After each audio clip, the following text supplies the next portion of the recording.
buenas noches, bienvenidos de nuevo una semana más a esta segunda entrega sobre Mozart. La pasada semana hablábamos sobre la vida de este gran compositor y esta semana toca hablar sobre su obra, extensa por cierto. Comenzamos y lo hacemos con Moses Beltrán. Moses, ¿qué tal? ¿Cómo estás? Muy bien.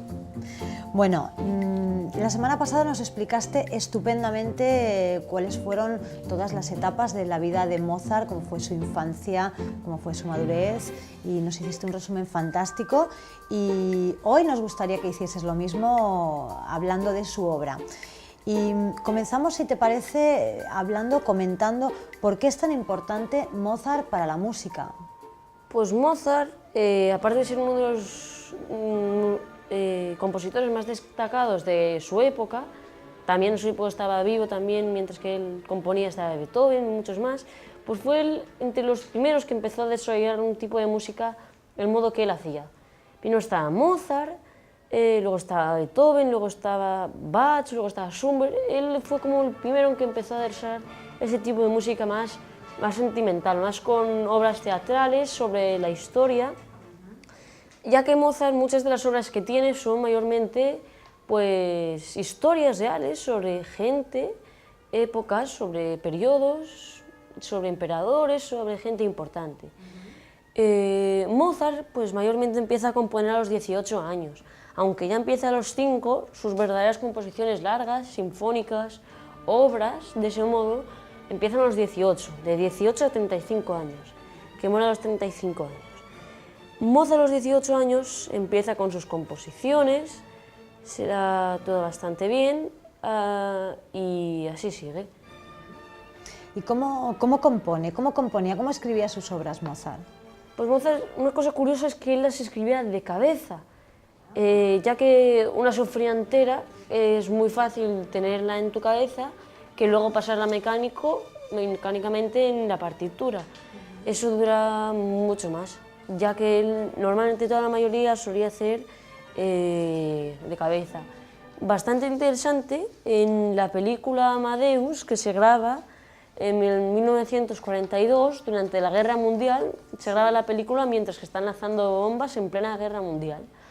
Esta película se ve como Mozart, describe muy bien los directores y los actores, como Mozart pues, puede hacer una partitura entera, una sinfonía entera durante unas cuantas horas, unos pocos días, solo con la cabeza, y luego pues la pasa a la mano y encima la hace con errores, y se ve como Salieri, que se dice que es su rival, su posible asesino, se la enseñan original, que él pues a veces nunca le gustaba y las tiraba al fuego, y Salieri se ve impresionado porque son originales y le encanta cómo Mozart puede componer algo tan bien originalmente solo desde la cabeza. Es una cosa que se puede destacar mucho desde Mozart. ¿Cuáles fueron y cuáles son, porque han pervivido en el tiempo, cuáles son las principales obras de Mozart? Mozart tiene una gran variedad de obras, se puede notar, tiene exactamente 626 obras, 41 sinfonías y muchas más composiciones. Una cosa que pude destacar en la anterior semana era que la obertura de Don Giovanni la hizo nada más que en 3 horas por la mañana, y por la tarde se estrenó la obra. Tuvo que dársela el mismo día, la hizo, la obertura.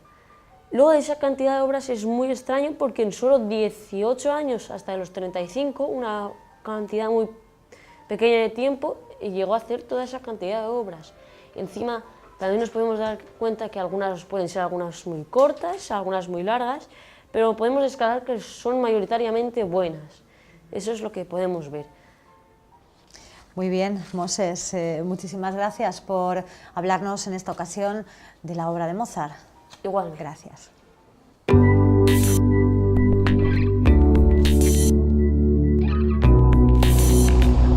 Continuamos, lo hacemos con Pedro Beltrán, presidente de la Asociación Europea de Abogados. Pedro, ¿qué tal? Muy bien, estupendamente, y muchísimas gracias por venir a nuestra casa, un placer tenerte aquí. Gracias a vosotros, como siempre, el placer es mío, además de que facilitamos el aprendizaje de los telespectadores, yo también aprendo mucho, así que estoy encantada. Las gracias te las doy yo a ti.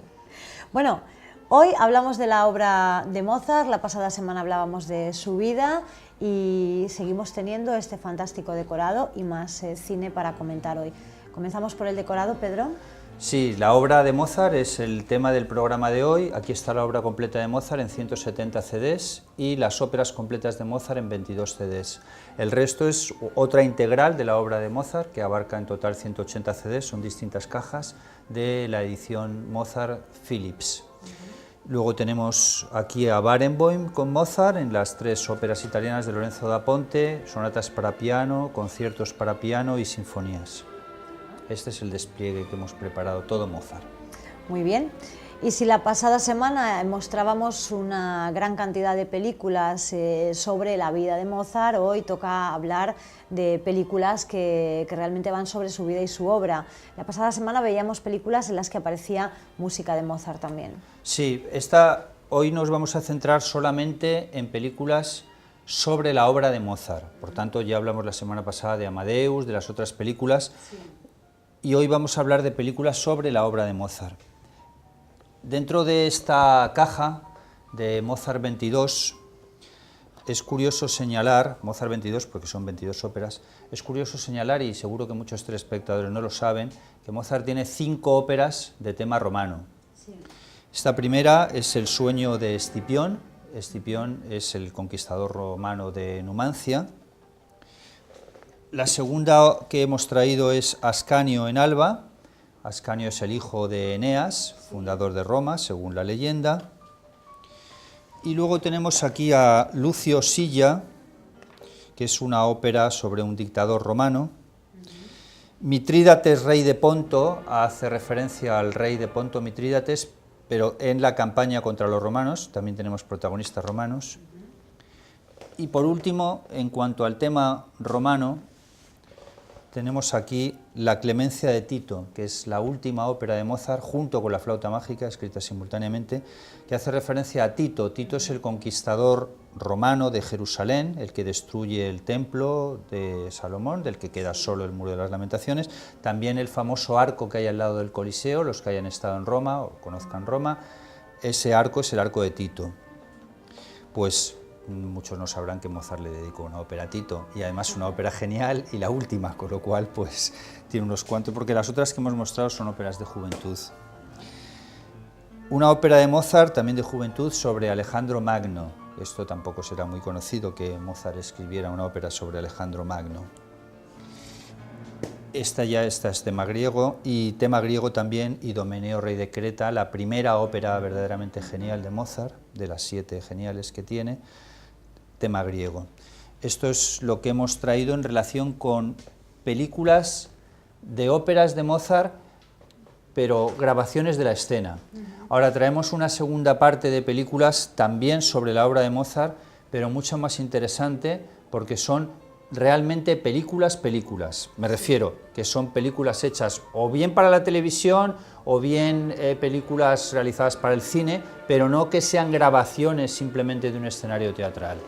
Y de este tema de películas sobre la ópera de Mozart, o las óperas de Mozart, hay unas cuantas. Y como hablamos de ópera, en fin, no quiero cansar a los telespectadores, pero ya que hablamos de ópera y hablamos de obra, pues es conveniente mencionarlas, y lo voy a hacer por el orden cronológico de la composición.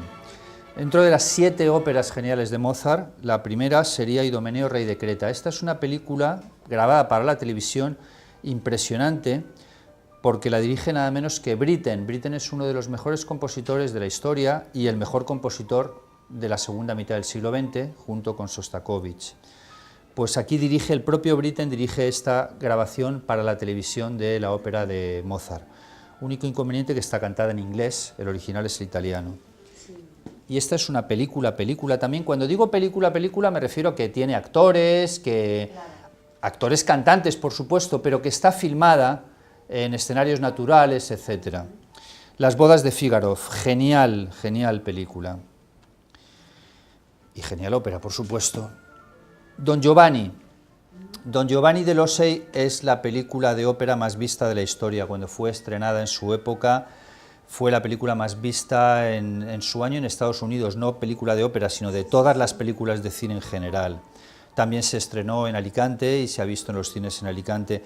Esta es de amplísima recomendación para los telespectadores que no conozcan la ópera, podrían empezar por aquí. Esta podría ser su primera ópera. Si alguien no ha visto jamás una ópera y no sabe muy bien lo que es la ópera y le aburre cuando cantan, pues podría empezar por ver este Don Giovanni en concreto. Hay otros también, pero son más filmaciones de escena, y esta es una película en escenarios naturales, rodada en gran parte en Venecia, cerca de Venecia, y espléndida en todos los sentidos. A mí me ha dejado siempre fascinado esta genial creación. También película, La Clemencia de Tito, de la que antes hablábamos, de Tito, del conquistador de Jerusalén, una excelente obra de Jean-Pierre Ponel. Esta es una película de Ingmar Bergman sobre la flauta mágica. Ingmar Bergman es un famoso cineasta y nos dio este genial regalo, que tiene el inconveniente de estar cantada en sueco y no en el original alemán, pero bueno, tampoco los que no hablen alemán no es tan distinto del sueco, no les sonará tan raro. Y también La flauta mágica en película, esta es la más reciente de todas las que hemos traído, con el famoso Kenneth Branagh, que fue estrenada también en Alicante en los cines, y es una menos interesante que la de Bergman quizás, más moderna, ambientada en la Primera Guerra Mundial. Esto es lo que hemos traído en cuanto a películas, y he traído dos discos. Este es muy curioso, este tiene una anécdota que a mí me encanta. Es un disco de María Yudina, que es una pianista rusa, y la anécdota es la siguiente.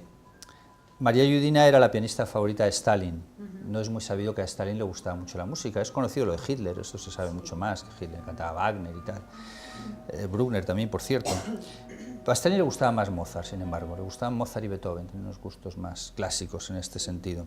Pues bien, un día Stalin estaba en su casa, estaba oyendo la radio y escuchó a María Yudina interpretar un concierto de piano de Mozart, concretamente el número 21, con una orquesta soviética.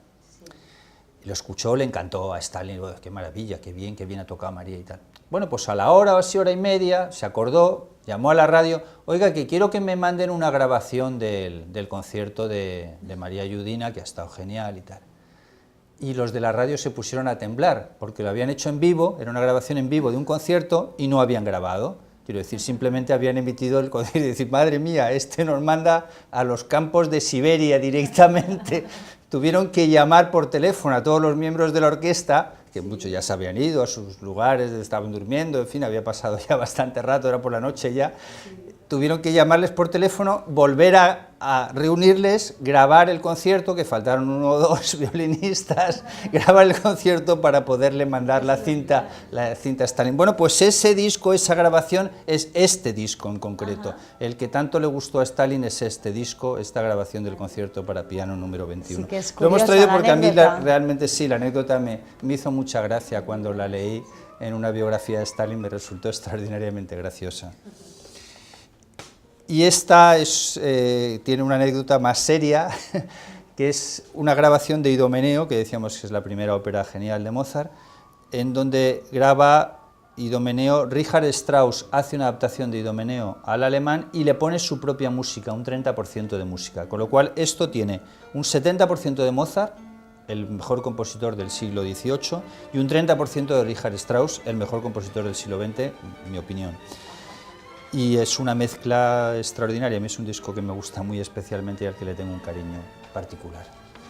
Esto Muy es bien. el resumen que hemos traído de objetos. Pues un amplio resumen, como siempre, muy completo.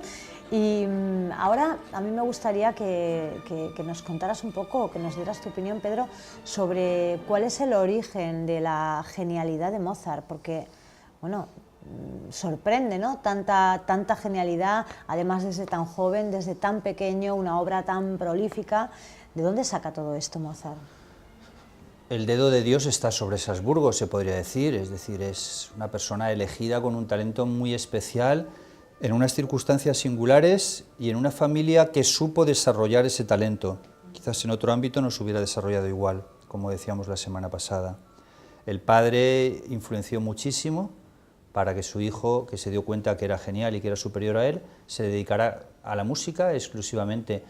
Y eso trae esa genialidad de Mozart.